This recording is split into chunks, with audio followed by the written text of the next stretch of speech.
শোধ হবে কি এ জনমে লাখো শহীদের রক্ত ঋণ শোধ হবে কি এই জনমে লাখো শহীদের রক্ত ঋণ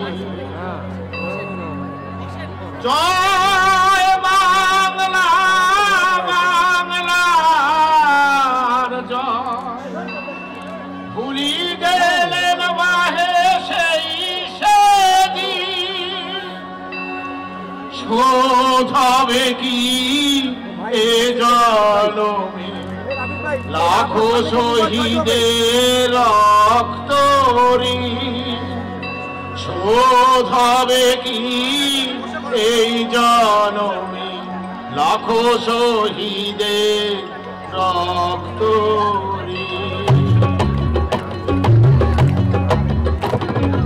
আমরা শহীদের জননী বন্দনা আমরা শহীদের জননী বন্দনা আমরা শহীদের জননী বন্দনা জাগো বাহে কুণ্ঠে সবাই নুরুল দিনের ডাকখানা আমরা শহীদের জননী বন্দনা আমরা শহীদের জননী বন্দনা আমরা শহীদের জননী বন্দনা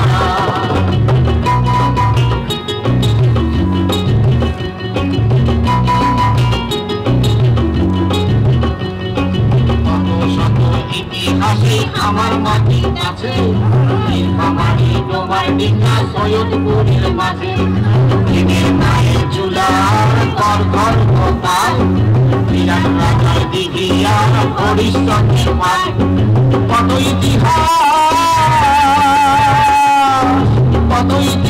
আছে ভাইয়ে গুনতে গেলে ফুরায় না আমরা শহীদের জননী বন্দনা আমরা শহীদের জননী বন্দনা আমরা শহীদের জননী বন্দনা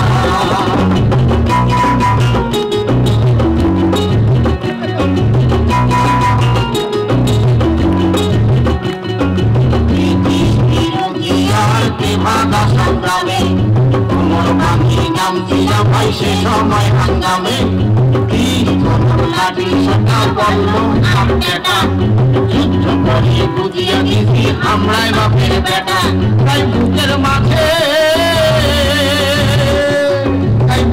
মাঝে লালন করি জন্মভূমির চেতনা আমরা শহীদের জননী বন্দনা আমরা শহীদের জননী বন্দনা আমরা শহীদের জননী বন্দনা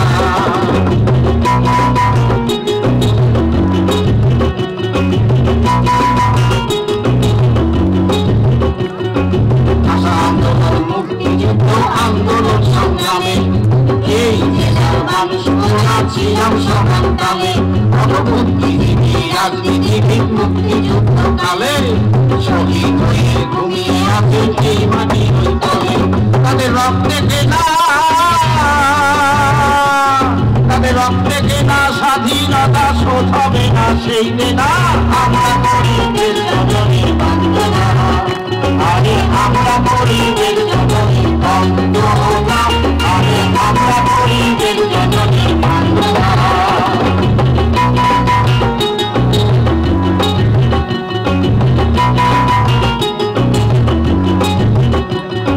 সরকার ঘরে আছে ভাইয়ে যে শহীদের নাম মন দিয়া শোনেন ভাইয়ে তাদের আবার নাম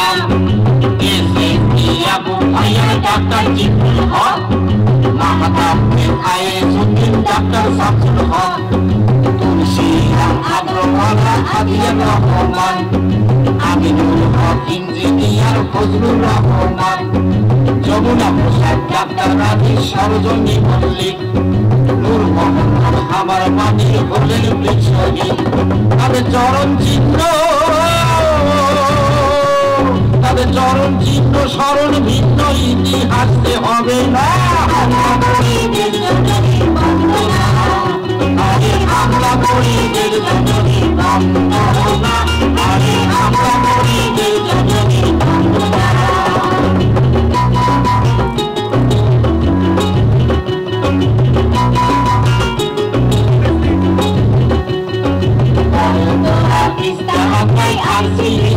নদী আর করিয়া বল্লাই ভাই বইছে নিরবধি সৈয়দ নীলফামারী নদী দিয়ে ঘেরা নাই কোনো জাতি ভেদা বই আছি জনম ভরা আরে রঙ্গরসে রংপুর বিভাগ আমার হলো ঠিকানা আমরা করি দিল জননীর বন্দনা আরে আমরা করি দিল জননীর বন্দনা আরে আমরা করি দিল জননীর বন্দনা জাগো বাহে জাগো বাহে কণ্ঠে সবাই নুরুল দিনের ডাকখানা আমরা করি দিল জননীর বন্দনা আরে আমরা করি দিল জননীর বন্দনা আরে আমরা করি দিল জননীর বন্দনা আরে আমরা করি দিল জননীর বন্দনা আরে আমরা করি। পাকিস্তানের অন্যান্য অঞ্চলের মতো নীলফামারী অঞ্চলের মানুষও ছিল অধিকতর বিভিন্ন অর্থনৈতিক, সাংস্কৃতিক ও রাজনৈতিক আন্দোলনগুলোতে মানুষ পরবর্তী 52-এর ভাষা আন্দোলন থেকে 70-এর সাধারণ নির্বাচন প্রতিটিতে তাদের অংশগ্রহণ উল্লেখযোগ্য ছিল।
জিতিলো জিতিল রে জিতিল, ডাক্তার জিতুল জিতিল, জয় বাংলা, জয় বাংলা, জয় বাংলা, জয় বাংলা। তোমার নেতা আমার নেতা, শেখ মুজিব, শেখ মুজিব, তোমার নেতা আমার নেতা, শেখ মুজিব, শেখ মুজিব, জিতিল রে জিতিল, ডাক্তার জিতুল জিতিল, জিতিল রে। রাজনীতিতে নিবেদিত প্রাণ ডাক্তার জিকরুল হক 1970 সালের সাধারণ নির্বাচনে পূর্ব পাকিস্তানের প্রাদেশিক পরিষদে আওয়ামী লীগের এমপি নির্বাচিত হয়েছিলেন। পাকিস্তানি শোষণ, শাসন ও বঞ্চনার অবসান এবং বাঙালি জাতির জীবনে অর্থনৈতিক মুক্তি আনয়নের জন্য বঙ্গবন্ধু শেখ মুজিবুর রহমান 6 দফা প্রণয়ন করেছিলেন। 6 দফা ছিল বাঙালি জাতির মুক্তির সনদ। ফলে 70 সালের জাতীয় নির্বাচনে আওয়ামী লীগ ভূমিধস বিজয় অর্জন করে।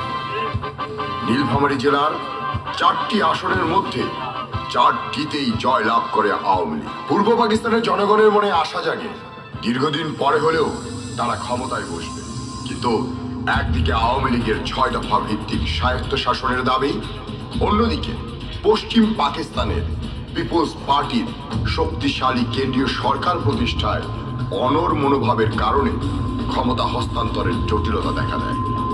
সঙ্গত কারণ ছাড়াই জাতীয় সংসদের অধিবেশন স্থগিত ঘোষণা করা হয়। বঙ্গবন্ধু পাকিস্তানি ষড়যন্ত্র আঁচ করেই 7 মার্চ রেসকোর্স ময়দানে লক্ষ জনতার সামনে দিক নির্দেশনামূলক বক্তব্য দেন। স্বাধীন করো বাংলাদেশ, বাংলাদেশ, বীর বাঙালির অস্ত্র ধরো বাংলাদেশ, স্বাধীন করো। ভাইরা আমার, আজ দুঃখ ভারাক্রান্ত মন নিয়ে আপনাদের সামনে হাজির হয়েছি। আপনারা সবই জানেন এবং বোঝেন আমরা আমাদের জীবন দিয়ে চেষ্টা করেছি, কিন্তু দুঃখের বিষয় আজ ঢাকা, চট্টগ্রাম, খুলনা, রাজশাহী, রংপুরে আমার ভাইয়ের রক্তে রাজপথ রঞ্জিত হয়েছে। আজ বাংলার মানুষ মুক্তি চায়, বাংলার মানুষ বাঁচতে চায়, বাংলার মানুষ তারা আজ অধিকার চায়। আর যদি একটা গুলি চলে, আর যদি আমার লোকের উপর হত্যা করা হয়, তোমাদের উপর কাছে আমার অনুরোধ হইল প্রত্যেক ঘরে ঘরে তুল্ক করে তোলো। তোমাদের যা কিছু আছে তাই নিয়ে শত্রুর মোকাবেলা করতে হবে এবং জীবনের তরে রাস্তাঘাট যা যা আছে সবকিছু আমি যদি হুকুম দেবার নাও পারি তোমরা বন্ধ করে দেবে। যে পর্যন্ত আমার এই দেশের মুক্তি না হবে, খাজনা ট্যাক্স বন্ধ করে দেওয়া হলো, কেউ দেবে না। প্রত্যেক গ্রামে, প্রত্যেক মহল্লায়, প্রত্যেক ইউনিয়নে, প্রত্যেক সাব ডিভিশনে আওয়ামী লীগের নেতৃত্বে সংগ্রাম পরিষদ গড়ে তোলো এবং তোমাদের যা কিছু আছে তাই নিয়ে প্রস্তুত থাকো। মনে রাখবা, রক্ত যখন দিয়েছি রক্ত আরো দেব, এই দেশের মানুষকে মুক্ত করে ছাড়বো ইনশাআল্লাহ। এবারে সংগ্রাম আমাদের মুক্তির সংগ্রাম, এবারে সংগ্রাম স্বাধীনতার সংগ্রাম। জয় বাংলা। বঙ্গবন্ধুর 7 মার্চের ভাষণ শুনে সারা বাংলাদেশের স্বাধীনতাকামী মানুষ জেগে ওঠে। গঠিত হয় জেলায় জেলায়, থানায় থানায় সর্বদলীয় সংগ্রাম কমিটি। মার্চের দ্বিতীয় সপ্তাহে 15 সদস্য বিশিষ্ট সৈয়দপুর থানা সর্বদলীয় সংগ্রাম কমিটি গঠন করা হয়। সংগ্রাম কমিটির নেতৃত্বে ছিলেন শহীদ ডাক্তার জিকরুল হক ও ডাক্তার আব্দুল গাফফার। কমিটির অন্যান্য সদস্য ছিলেন ওয়াহাজ উদ্দিন মন্ডল, শামসুল হক, শমশের আলী বসুনিয়া, মোহাম্মদ নজরুল ইসলাম, দবিরউদ্দিন সরকার, শুকুর আলী, আমিনুল হক গোলো, মোহাম্মদ মুজিবুর রহমান, মোহাম্মদ সিরাজুল হক, মোহাম্মদ আফজাল মাস্টার, কাজী ওমর আলী, ইয়াকুব ও ডাক্তার মোহাম্মদ এনামুল হক। সংগ্রাম কমিটির কার্যালয় ছিল শহীদ ডাক্তার জিকরুল হকের খ্যাতনামা ডিসপেন্সারি জিয়ারতুল্লাহ মেডিকেল হল। এখানেই প্রতিদিন সংগ্রাম কমিটির বৈঠক বসত এবং স্বাধীনতাকামী জনগণকে উদ্বুদ্ধ করার কর্মসূচি প্রণয়ন করা হতো। আসসালামু আলাইকুম লিডার। আসসালামু আলাইকুম। ওয়ালাইকুম আসসালাম। আরে কি ব্যাপার, তোমরা এত দেরি করে আসলে চলবে? যাই হোক, আপনারা নিশ্চয়ই বুঝতে পারছেন সৈয়দপুর শহরটি ধীরে ধীরে উত্তপ্ত হচ্ছে। এই মুহূর্তে সংগ্রাম কমিটির ভূমিকাই হবে মুখ্য। জিকরুল ভাই, দেশের অন্যান্য স্থানের মতো আমাদের সমস্যা না। অবাঙালি অধ্যুষিত এই শহরে শুরু থেকেই ওরা আমাদের বিরোধিতা করে আসছে। ঠিকই বলেছেন শমশের ভাই, বছরের শুরুতেই ওরা টেকনিক্যাল স্কুল, বাংলা হাই স্কুলে উর্দু মিডিয়াম চালু করার দাবি করে। তুমি তো আসল কথাই বলনি গেল। মৌলানা মতিন হাসমি আর ইসমাইল মাসুয়া বাঙালিকে উর্দু কথা বলার জন্য প্রকাশ্যে আহ্বান জানাচ্ছে। ভাবা যায়, ভাষার মাসে বাংলা স্কুলের শহীদ বেদিতে মানুষের বিষ্ঠা লাপন করে, শহীদ মিনারের পবিত্রতা নষ্ট করে। শামসুল, তুমি থামো। এখন আমাদের পিছনের কথা বলে সময় নষ্ট করলে চলবে না। আমাদের অস্তিত্বে জানান দিতে হবে। 16ই মার্চ এই জিয়ারতুল্লাহ মেডিকেল হলে স্বাধীনতার পতাকা উত্তোলন করা হবে। তারপর ধারাবাহিকভাবে প্রত্যেকের বাড়িতে এবং 22শে মার্চ 12টা 1 মিনিটে সৈয়দপুর উচ্চ বিদ্যালয়ে পতাকা উত্তোলন করা হবে। সংগ্রাম কমিটির পাশাপাশি ছাত্র সংগ্রাম পরিষদের সবাই একযোগে কাজ করবে। এবার আমাদের যুগ্ম আহ্বায়ক ডাক্তার আব্দুল গফফার দিক নির্দেশনামূলক কিছু কথা আপনাদেরকে বলবেন। ধন্যবাদ জিকরুল ভাই। প্রত্যেক পাড়ায় মহল্লায় মিছিল মিটিং অব্যাহত রাখতে হবে। ছাত্র সংগ্রাম পরিষদের যে তরুণরা রয়েছে তাদের যুদ্ধের প্রস্তুতির জন্য প্রশিক্ষণ প্রয়োজন। আমরা অতি সত্বর সৈয়দপুর কলেজ মাঠে ছোট ছোট গ্রুপে প্রশিক্ষণ শুরু করব। আপাতত খুব গোপনে ভোরে ও রাত্রি প্রশিক্ষণ চলবে। দেশের জন্য, প্রিয় মাতৃভূমির স্বাধীনতার জন্য জীবন দেব, এই অঙ্গীকার করে আজকের সভা শেষ করলাম। জয় বাংলা। জয় বাংলা।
পতাকা উত্তোলনকে কেন্দ্র করে বাঙালি আর অবাঙালিদের মধ্যে দ্বন্দ্ব ধীরে ধীরে যুদ্ধে রূপ নেয়। সারা দেশে 25শে মার্চের ক্র্যাকডাউনের ঠিক দুদিন আগেই 23শে মার্চ সৈয়দপুরে সংঘর্ষ ছড়িয়ে পড়ে। সংঘর্ষ শুধু সৈয়দপুর থানায় সীমাবদ্ধ ছিল না, তা দাবানলের মতো গোটা জেলার মধ্যে ছড়িয়ে পড়ে।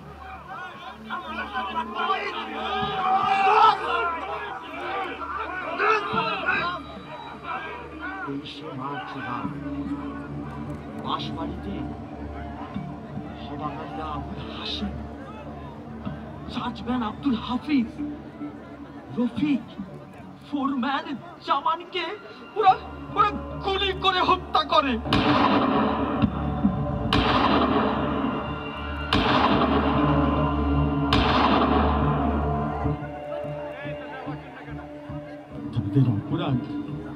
তাদের অপরাধ তারা ওয়ার্কশপে বিভিন্ন রাজনৈতিক কর্মকাণ্ডে অংশ নিতেন আর বাঙালিদের অধিকার আদায়ে সোচ্চার ছিলেন।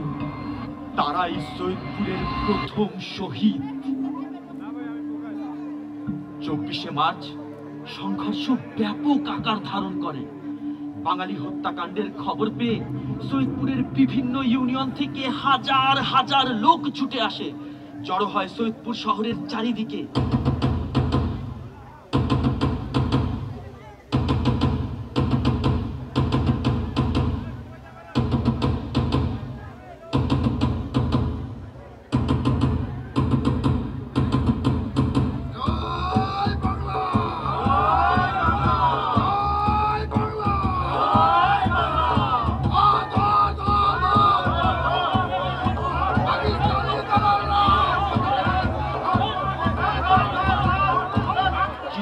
থানার সাতনালা ইউনিয়নের সাহসী চেয়ারম্যান আমার বাবা মাহতাব বেগ দল বল নিয়ে ছুটে আসেন সৈয়দপুরে বাঙালির জনতার কাতারে সামিল হওয়ার জন্য। বাবা বাঁশবাড়ি এলাকার কাছাকাছি তীব্র প্রতিরোধ যুদ্ধ গড়ে তোলেন। সেদিন আমি মির্জা সালাউদ্দিন বেগ, আমার বড় ভাই, সেই যুদ্ধের সাথেই ছিলাম।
ছিন্ন মস্তক নিয়ে শকুনেরা উল্লাস করে। এটাই ছিল পাক হানাদার আর তাদের এদেশীয় দোসর অবাঙালিদের বিরুদ্ধে সৈয়দপুরে সংগঠিত প্রথম সশস্ত্র প্রতিরোধ যুদ্ধ। ৭১-এর মহান স্বাধীনতা সংগ্রামে প্রথম শহীদ মাহতাব বেগ।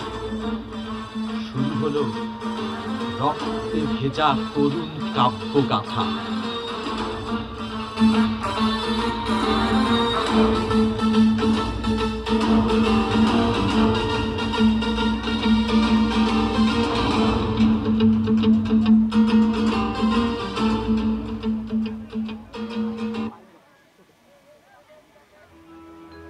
শামসুল হকের নাম কি মনে পড়ে?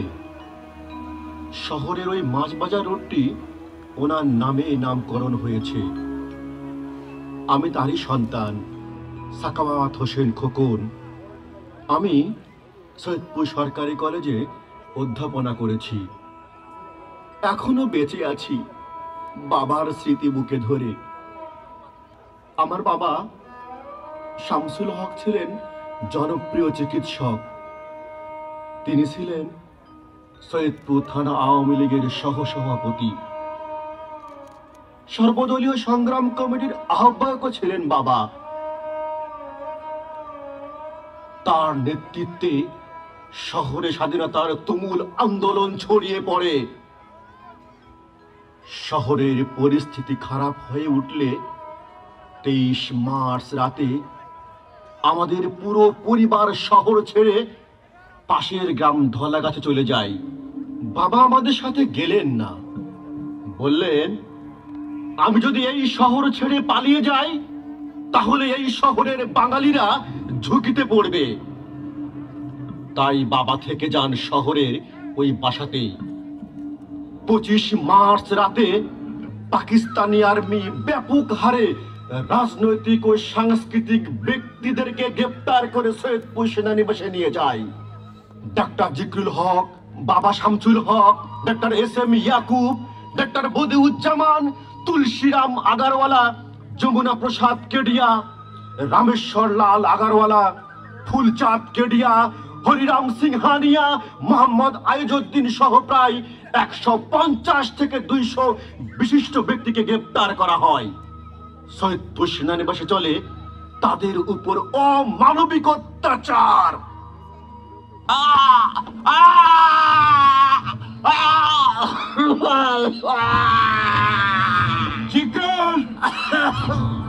तुम इलेक्शन में जीतकर बंगाल को स्वाधीन करने का सपना देख रहे हो, बांग्लादेश का झंडा लहरा रहे हो, इतना हिम्मत कहाँ से आती है?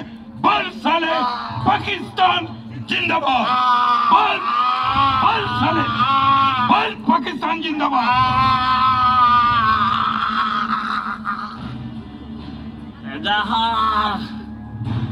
তোমরা এই মাটি জলে মানুষ হয়েছো, তোমরা দেশের সাথে গদ্দারি করো না। गद्दार ऐ साले, तुम तो पाकिस्तान को तोड़ने के लिए ख्वाब देख रहे हो और हमको गद्दार बोलते हैं। मैं साले बोल बोल पाकिस्तान जिंदाबाद, बोल पाकिस्तान जिंदाबाद। जिन्नू साहब, शेख मुजीब आप लोगों को क्या क्या ऑर्डर दिया है, जल्दी से बताओ, नहीं तो बात दूसरे तरीके से उगलाएंगे। शेख मुजीब গোপনে কোনো নির্দেশনা দেননি, যা দিয়েছেন 7 মার্চের ভাষণেই দিয়েছেন, ওটাই তার বার্তা। ठीक है, बात कैसे उगलना है ये हम पाकिस्तानी आर्मी लोगों को बहुत अच्छे तरीके से मालूम है। सर, एक बेटा को बड़ी मार मारिए, उसका खाना पीना सब बंद कर दीजिए। देखिएगा कुछ देर बाद अपने आप उसका जबान खुलेगा। पकड़ो इसके हाथ सब तोड़ दो। ठीक है, ठीक है। बेटा को बंदूक देकर उसका पेट करने पाकिस्तान बोल, पाकिस्तान बोल, पाकिस्तान बोल, जय बांग्ला, पाकिस्तान बोल, बांग्ला। बोल पाकिस्तान जिंदाबाद, बोल पाकिस्तान जिंदाबाद। जय बांग्ला। बांग्ला बोलता है, पाकिस्तान जिंदाबाद बोल। डॉक्टर शमसुल हक सैदपुर में बंगालियों का लीडर। बाबा! अच्छा डॉक्टर साहब, आप तो सैदपुर का मशहूर डॉक्टर हैं। आपका काम है मरीजों को देखना, लेकिन आपने मरीजों को देखना छोड़कर पाकिस्तान हुकूमत के खिलाफ बगावत कर रहे हैं। बोलिए। डॉक्टर का कहने पर सैदपुर का बंगाली लोग अपना अपना घर में बंगाल का झंडा उड़ाया है। প্রতিটি বাঙালি নিশ্চিন্তায় থেকে স্বাধীন বাংলার পতাকা উড়িয়েছে। झंडा, बंगाल का झंडा। बैंचोद बोल, सैदपुर हाई स्कूल का अंदर झंडा किसने लहराया? तुमने? इतना बड़ा झंडा किसने बनाया? तुमने? और कहां पर सिलाई हुआ? बता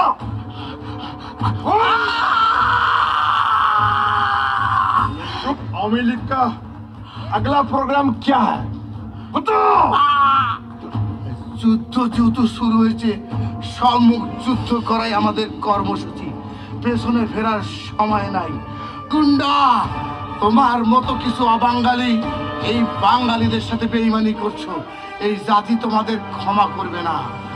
बंगाल मुझे माफ करेगा, देखेंगे कौन किसको माफ करता है। सुने डॉक्टर साहब, आज से सचपुर का नाम होगा गाजीपुर। यहाँ एयरपोर्ट बन रहा है, ये एयरपोर्ट का नाम होगा जमजम एयरपोर्ट।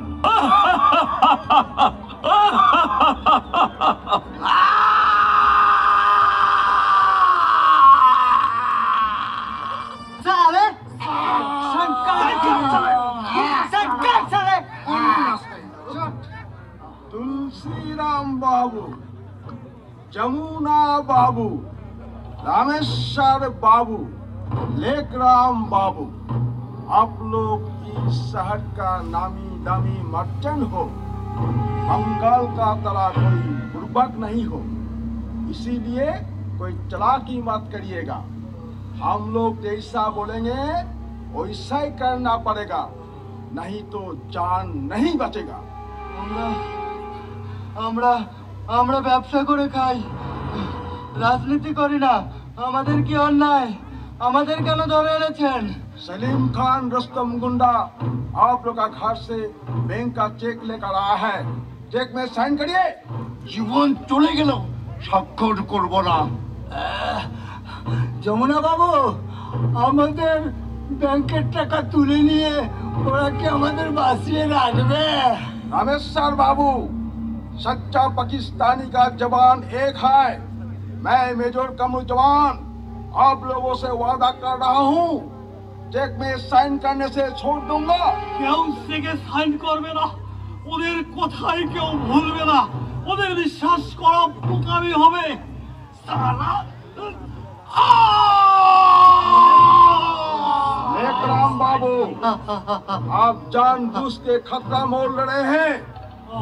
चेक में कैसा साइन करना पड़ेगा वो हम लोगों का मालूम है। साला देश का दुश्मन, इंडिया का एजेंट।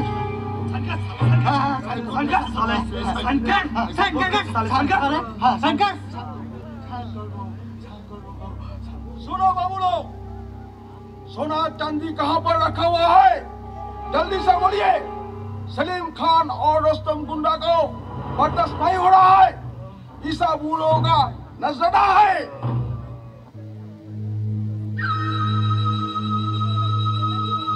बोल बोल बेटा, पाकिस्तान जिंदाबाद बोल। आईजुद्दीन, रेलवे में नौकरी करते हो और हुकूमत का बेइज्जती करते हो। साला बेइज्जती करते हो। कैंटोनमेंट एरिया में रहकर बंगाल का झंडा उड़ाते हो। मेजर साहब, इस साले का इतना हिम्मत, मामले अकाउंटेंट होकर रेलवे का बंगाली निवासियों को लेकर इस मुल्क के खिलाफ बकवास करता है। बोल पाकिस्तान जिंदाबाद, बोल পাকিস্তান জিন্দাবাদ। এত তাড়াতাড়ি ভুলে গেলে? তোমরা যখন এই দেশে এসেছিলে তোমাদের সহযোগিতা করেছিলাম, আমরা তোমার বাসস্থান ব্যবস্থা করেছিলাম, আর আজকে তার প্রতিদান নিয়ে যাচ্ছ। আরে বলি নেই বলকে তো अभी तक तुमको जिंदा रखे हो, नहीं तो तुमको कातल कर देते। साला कत्तर, देश का दुश्मन, आजादी का इतना खाई। बोल पाकिस्तान जिंदाबाद, बोल पाकिस्तान जिंदाबाद, जय बांग्ला। क्या बोला? बोल पाकिस्तान जिंदाबाद, जय बांग्ला।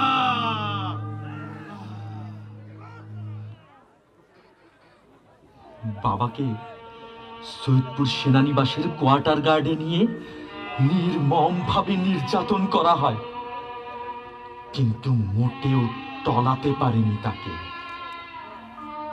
হ্যাঁ, আমি শহীদ আয়েজউদ্দিনের কথা বলছি। আমি তারই হতবাকা সন্তান এমআর আলম ঝন্টু। সাংবাদিক পেশায় আছি। অনুভূতিতে বড্ড নাড়া দেয়। কেমন ছিলেন বাবা, স্মৃতি হাতড়ে চলি। আবছা আলোয় ফুটে ওঠে বাবার দৃঢ় সাহসী মুখাবয়ব। পাকিস্তানি সেনাবাহিনীর রক্তচক্ষু উপেক্ষা করে তৎকালীন রেলওয়ে হিসাব কর্মকর্তা আমার বাবা আমাদের বাড়িতে উড়িয়েছিলেন স্বাধীন বাংলাদেশের মানচিত্র খচিত লাল সবুজের পতাকা।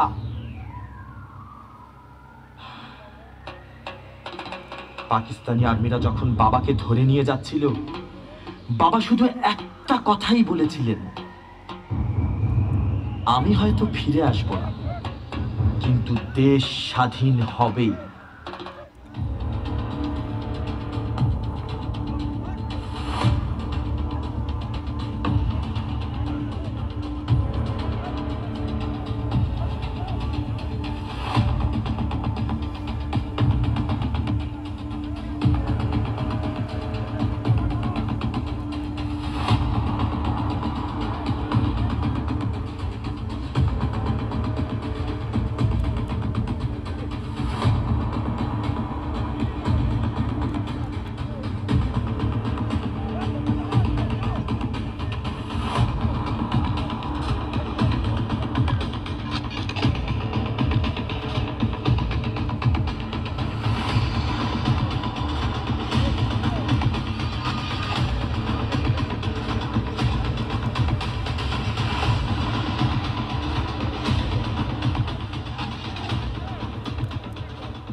এপ্রিল ওরা আমার বাবা আয়েজউদ্দিন, ডাক্তার শামসুল হক, ডাক্তার বদিউজ্জামান, তুলসীরাম আগরওয়ালা, যমুনা প্রসাদ কেডিয়ার, Rameshwar Lal Agarwala, Hariram Singhania, Lekhram Agarwala, doctor S M. Yakub, doctor Abdul Gaffar, doctor Zikrul Haque, Phulchand কেডিয়ার সহ শত শত গুনিয়ার দেশপ্রেমিকদের ওরা চোখ বেঁধে ওই রংপুর সেনানিবাসে নিয়ে যায়।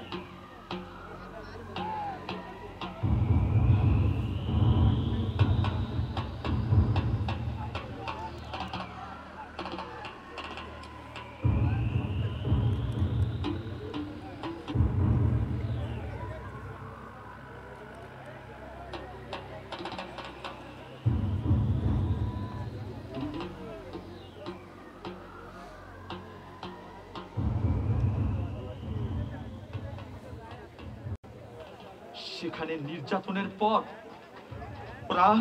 ওরা ওদেরকে পার্শ্ববর্তী নিষ্পেদগঞ্জের বালারখাইল নামক বদ্ধভূমিতে গুলি করে হত্যা করে।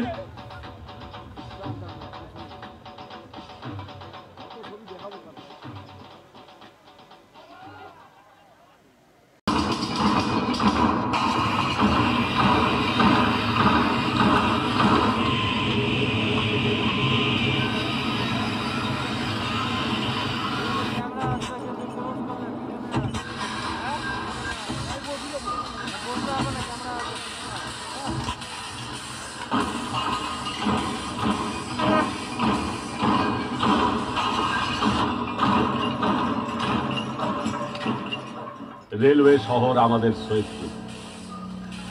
মুক্তিযুদ্ধের সময় বাংলাদেশের বৃহত্তম রেলওয়ে কারখানায় রচিত হয়েছিল ইতিহাসের বীভৎস ও নির্মম হত্যাযজ্ঞ।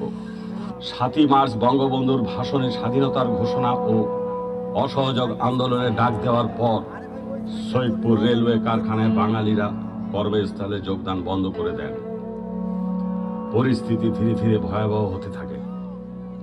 এই অবস্থায় ডাক্তার জিকরুল হক সহ আমার বাবা এম.এ. আজিজ সরকার এবং তার অন্যান্য অকুতোভয় বাঙালি সহযোদ্ধারা শপথ করেন তারা এলাকা ছেড়ে কোথাও যাবেন না। এই নিয়ে মায়ের সাথে আব্বার প্রচন্ড বাকবিতণ্ডা হতো। শুনছো, সবাই পালাচ্ছে, চলো আমরাও পালাই। আমরা কেন পালাবো এই বাঙালিদের ভয়ে? এটা আমাদের দেশ, এটা আমাদের জন্মভূমি। দেশের স্বাধীনতার জন্য লড়াই করে মরবো। তুমি মানুষটা হলে একটা সীমার। স্ত্রী ছেলে মেয়েদের জন্য তোমার বুকে কোনো দয়া ময়া নেই। নিজে তো মরবেই, সাথে সব কটাকে নিয়ে মরবে। কেউ বাঁচাতে পারবে না এই জল্লাদদের হাত থেকে। মরলে সবাই একসাথে মরবো, কাপুরুষের মতো পালাবো কেন? দেশে একটা রক্ত গঙ্গা বয়ে যাবে, সে কথা কি বুঝতে পারছো না জাহানারের বাবা? কিসের জন্য তুমি এতটা উন্মাদ ও মরিয়া হয়েছো? চুপ করো তো, আগে পতাকাটা ওড়াতে দাও। তোমার কানে কি কিছু যাচ্ছে না? তুমি শুনছো না, দেখছো না ওই জল্লাদেরা বাড়িতে এসে কি হুমকি দিয়ে যাচ্ছে? ওরা কাউকেই আস্ত রাখবে না। মনে রেখো, বাড়ির সামনে যে দুর্গ করেছো আর যে ঢাল তলোয়ার জোগাড় করেছো, এগুলো দিয়েই ওরা কচু কাটা কাটবে। তখন দেখবো তোমার বীরত্ব। মা রাজহারিতে আব্বা ছিলেন অনড়। আমি দিলাওয়ার হোসেন তখন ছিলাম খুবই ছোট। শুনেছি বড় ভাই বোনদের মুখে 26শে মার্চ বিকেলে অবাঙালিরা রেলওয়ে কলোনি এলাকায় মাইকে ঘোষণা দেয় 27শে মার্চ সকালে সকল বাঙালি কর্মকর্তা কর্মচারীদের কাজে যোগদান করতে হবে, অন্যথায় তাদের বিরুদ্ধে কঠিন ব্যবস্থা নেওয়া হবে। তাই বাধ্য হয়ে বাঙালি কর্মকর্তা কর্মচারীরা কর্মস্থলে উপস্থিত হন।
আমার আব্বা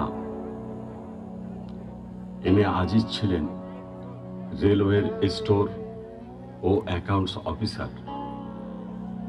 নরপশুরা আব্বাকে মেরে ক্ষান্ত হয়নি, তার লাশ নিক্ষেপ করেছিল কারখানার লোহা গলানো চুল্লিতে।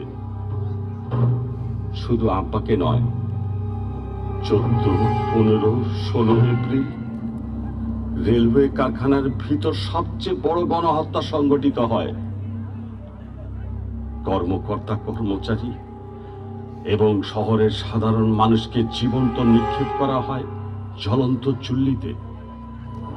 গণহত্যার নেতৃত্ব দেয় অবাঙালি মতিন হাশমি, মোহাম্মদ হব্বু, মোহাম্মদ জাহিদ সহ অনেক অবাঙালি কর্মচারী।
এভাবে অপমান না করলেও পারতেন। ওয়ার্ড ক্লার্কসের কথা থাক, ইংরেজ ফরাসির প্রসঙ্গ পরিহার করুন। নিজেদের কথা বলুন রাজা, নিজেদের কথা ভাবুন। ভাবা তখন উচিত ছিল, তখন তো কিছুই ভাবেনি। সেই অপরাধ কি আমি বারবার স্বীকার করিনি? আপনাদের সকল অভিযোগ আমি অমরদমস্তকে গ্রহণ করেছি। আপনাদের কোনো কটূক্তির আমি প্রতিবাদ করিনি। আপনাদের স্পর্ধা নিয়ে কখনো কোনো প্রশ্ন তুলিনি। আপনারা সারা দেশে আমার বদনাম রটিয়েছেন, কর্মচারীদের মনে এনেছেন অশ্রদ্ধা, আত্মীয় স্বজনদের মনে বিষিয়ে দিয়েছেন। আর কত হেয় করতে চান আপনারা আমাকে? নবাবকে হেয় করে আমাদের কি লাভ? স্বার্থ সিদ্ধি। স্বার্থের সন্ধানে যদি থাকতাম, বলুন বলুন তাহলে বাংলার সিংহাসনে এতদিনে অন্য নবাব বসত। এত বড় কথা আমার মুখের উপর বলতো আপনার সাহস হয়? আপনার উপদ্রবই আমাদের সাহস বাড়িয়ে দিয়েছে। আমার উপদ্রব নয় সেটি, আমার উপদ্রব নয়, বরং আমার সহিষ্ণুতাই আপনাদের স্পর্ধা বাড়িয়ে দিয়েছে। রাজা রাজ বলল, ভাগ্যবান জগৎ শেখ, বাংলা শুধু হিন্দুর নয়, মিলিত হিন্দু মুসলমানের মাতৃভূমি গুলবাগকেই বাংলা।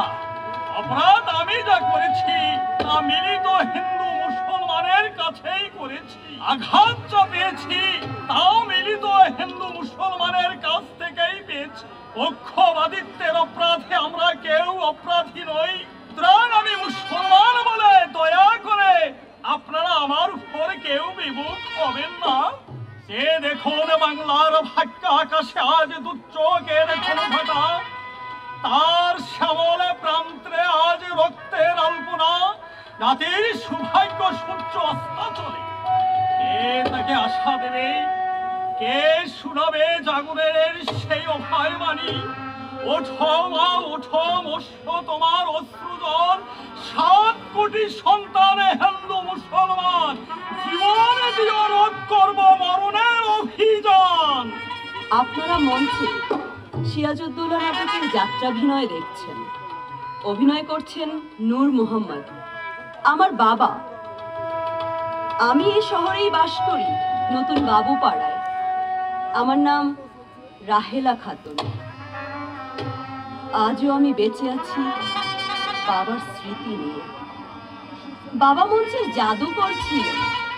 উল্কা, টিপু সুলতান, মায়ামৃগ, সম্রাট শাহজাহান, মুচি, আরো কত অসংখ্য নাটকে অভিনয় করেছেন আমার বাবা। অবাঙালি অধ্যুষিত সৈয়দপুরে হাতে গোনা কয়েকটি বাংলা সংস্কৃতির চর্চা কেন্দ্র গড়ে উঠেছিল ব্রিটিশ আমলে। শিল্প সাহিত্য সংসদ তাদের ভেতরে অন্যতম। ঠিক সেখানেই অভিনয় করতেন আমার বাবা।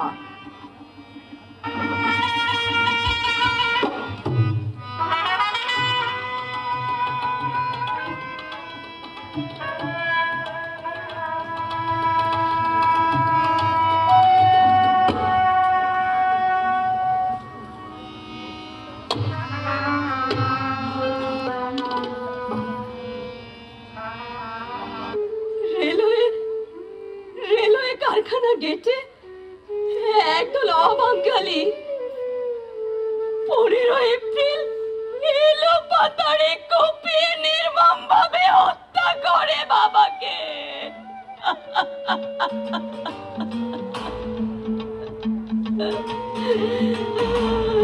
বাবা গো,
ডাক্তার জিকরুল হকের ছোট ভাই আমিনুল হক গোলু সৈয়দপুর থানা আওয়ামী লীগের ক্যাশিয়ার ছিলেন। শুধু তাই নয়, সৈয়দপুরের সাংস্কৃতিক অঙ্গনের একজন অগ্রনায়ক। স্বাধীনতার পক্ষে সোচ্চার ভূমিকা রাখার জন্য তাকে চোখ উপড়ে ফেলে অবাঙালি নরঘাতক রাজাকার দলপতি ইজাহার আহমদ। হাতের আঙ্গুল, হাত পা কেটে টুকরো টুকরো করে ফেলে। এখানেই শেষ নয়, তার খণ্ডিত শরীরের অংশগুলো সৈয়দপুর পৌরসভার সামনে ভুলিয়া মারোয়ারির পাটগুদামে জুট প্রেস নামের যন্ত্র দিয়ে পিষে ফেলে।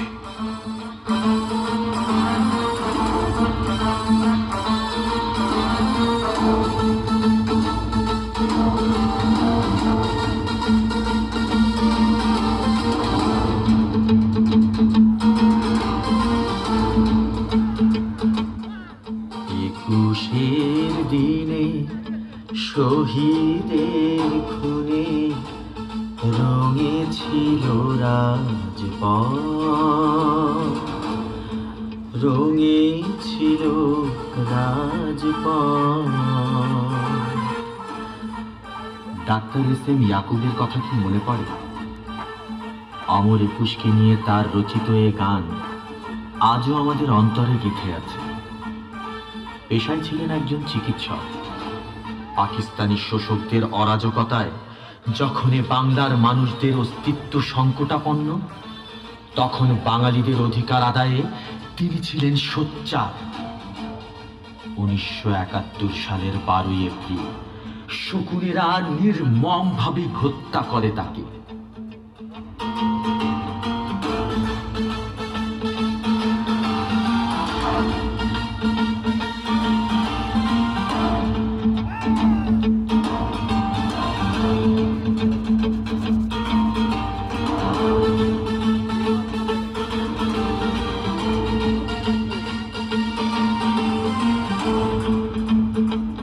গণপূর্ত বিভাগের উপবিভাগীয় প্রকৌশলী ছিলেন। সরকারি বাসভবনের একটি কক্ষে গোপনে মুক্তিযোদ্ধাদের তিনি আশ্রয় দিতেন।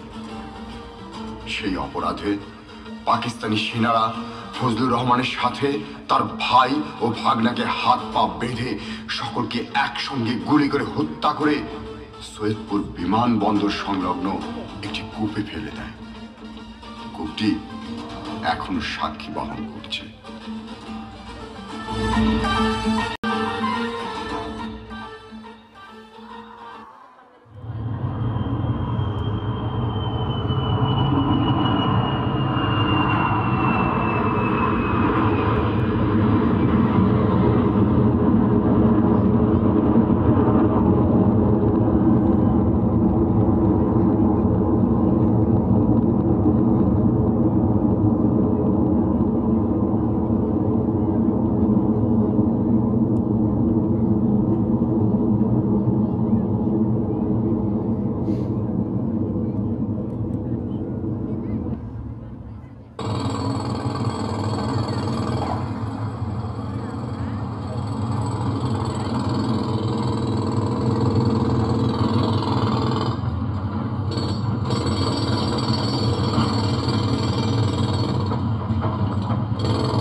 ঘোষণা ঘোষণা ঘোষণা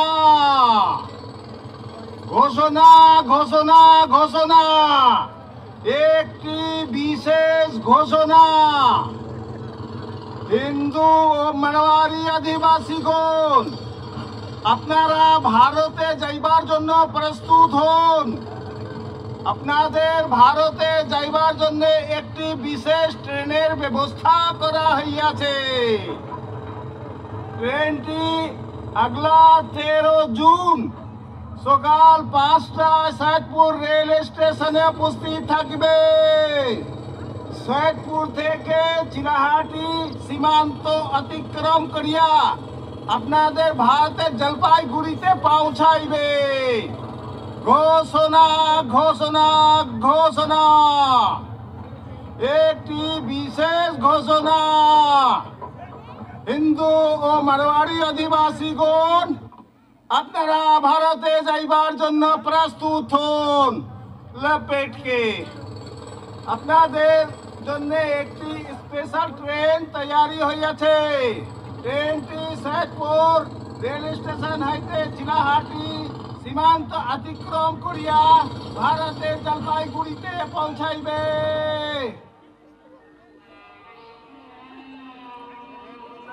আজ যে বিমানবন্দর দিয়ে স্বপ্নের শহরে উড়াল দেন, আজ যে বিমানবন্দর ব্যবহার করে সময় আর দূরত্বকে ছোট্ট করে এনেছেন হাতের মুঠোয়, কখনো কখনো কি লক্ষ্য করেছেন রানওয়ের পিছে রক্তের দাগ? দেখতে পান না তো? আমি পাই, আমি। কারণ ওই রক্ত যে আমার নিজের রক্ত, গোবিন্দ দাসের রক্ত, পরিবারের বাবা ভাই বোনের রক্ত।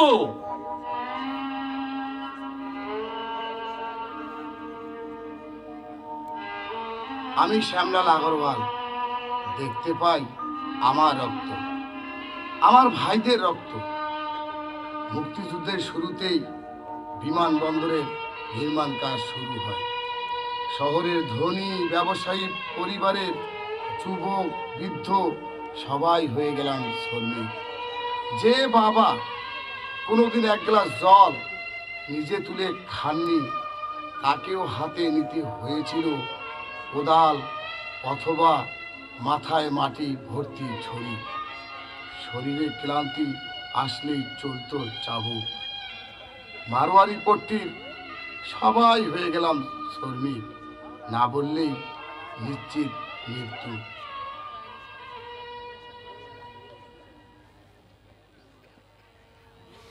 খুব সকালে জোর করে সবাইকে নিয়ে যাওয়া হতো কাজে। দুপুরে কোনোদিন খাবার দিত, তা না হলে উপোস।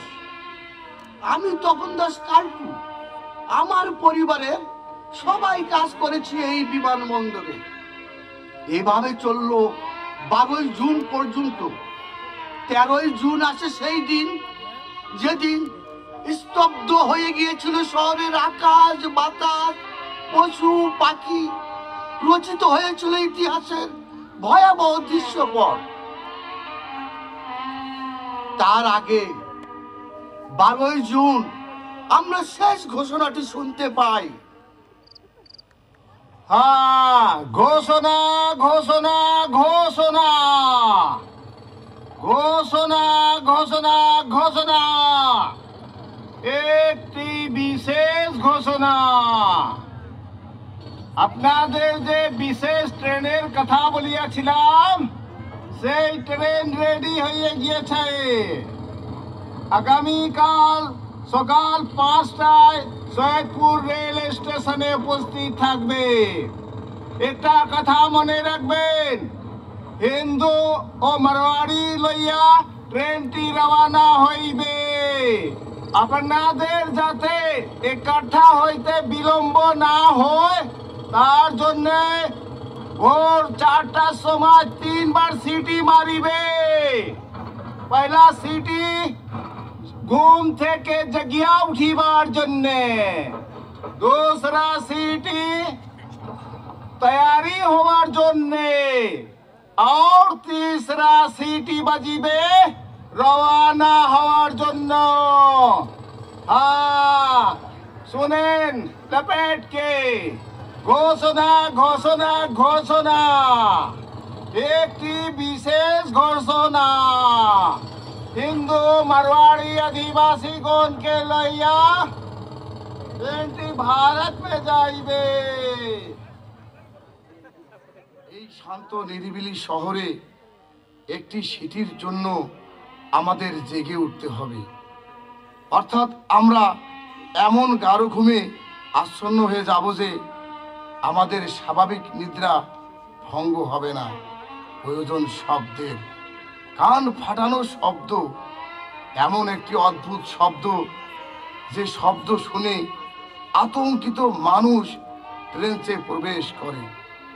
মাথার উপর উড়ে আসে শত্রুর বোমারু বিমান। তবে তবে সিটি বাজবে কেন?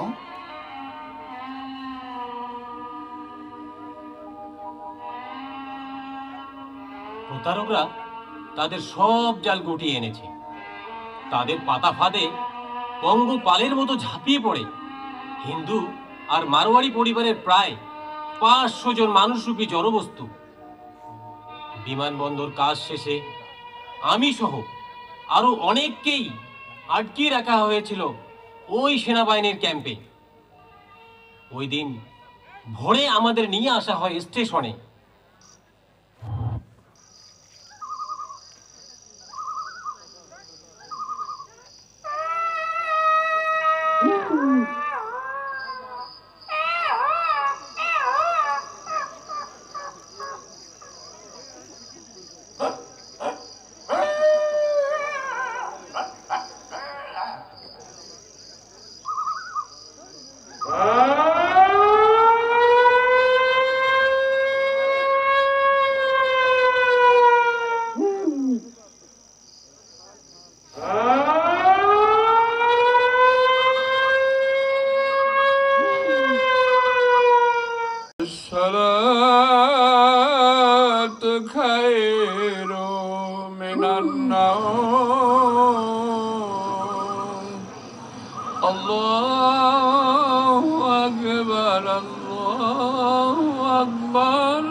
সবাইকে আগেই নিয়ে আসা হয়েছে ট্রেনে।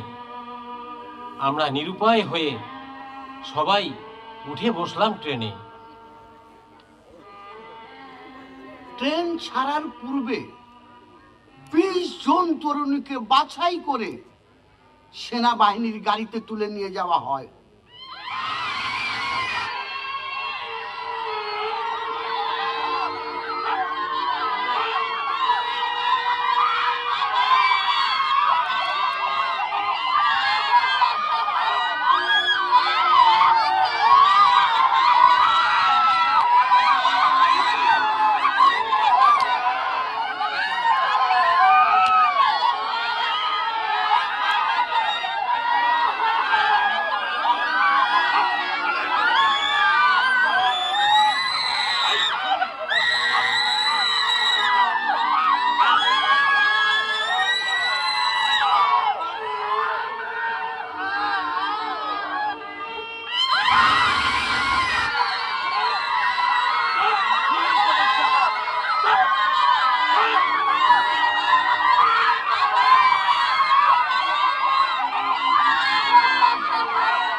सब लोगों को एक साथ कत्ल कर देंगे।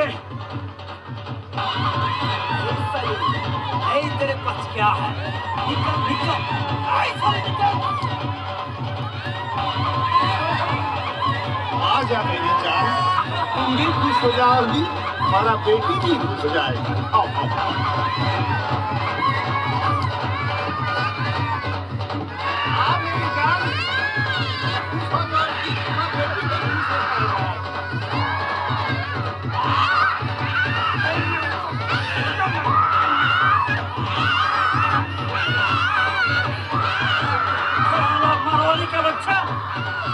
इंडिया जाएगा, मार चला, मार के कत्ल कर देगा। मेरे पास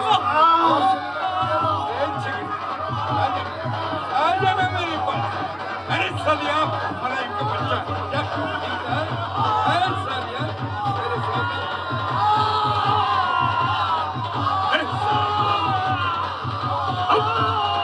एकदम कत्ल कर देगा, एकदम कत्ल कर देगा।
গিয়েছিল সেটে, মগজের কোষে কোষে যারা পুঁতেছিল আমাদের আপনজনের লাশ, দগ্ধ রক্তাপ্লুত, যারা গণহত্যা করেছে শহরে গ্রামে টিলায় নদীতে ক্ষেত খামারে, আমি অভিশাপ দিচ্ছি নেকড়ের চেয়েও অধিক পশু সেই সব পশুদের।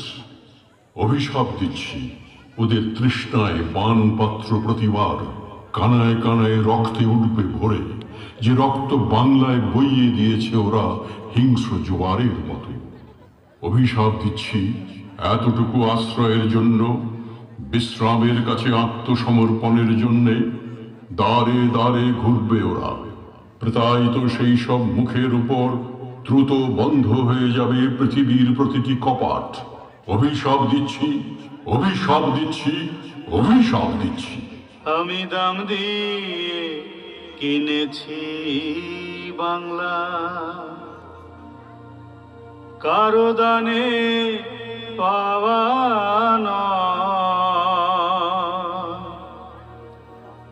আমি দাম দিয়ে কিনেছি বাংলা, দাম দিছি প্রাণ লক্ষ কোটি, দাম দিছি প্রাণ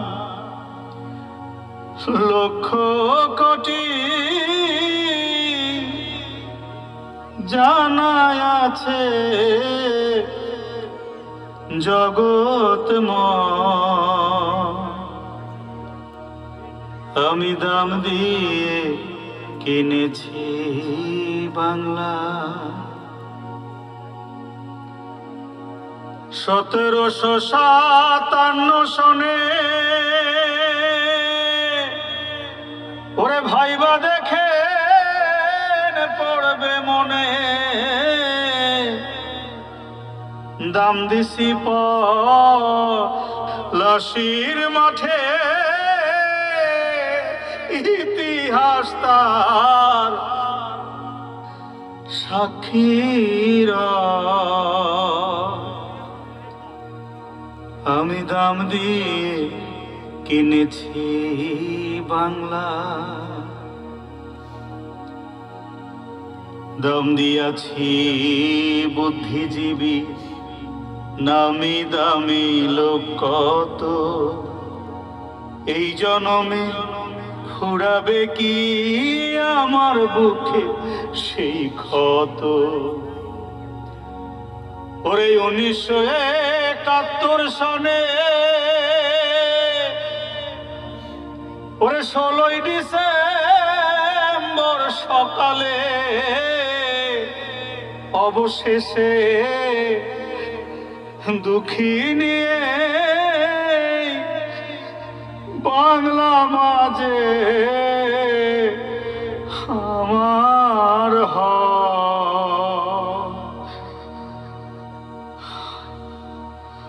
আমি দাম দিয়ে কিনেছি বাংলা,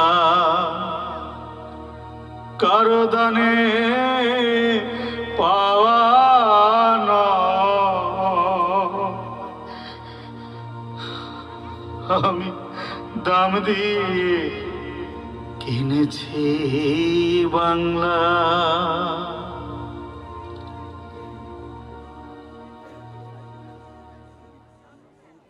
আমাদের বুকের ভেতর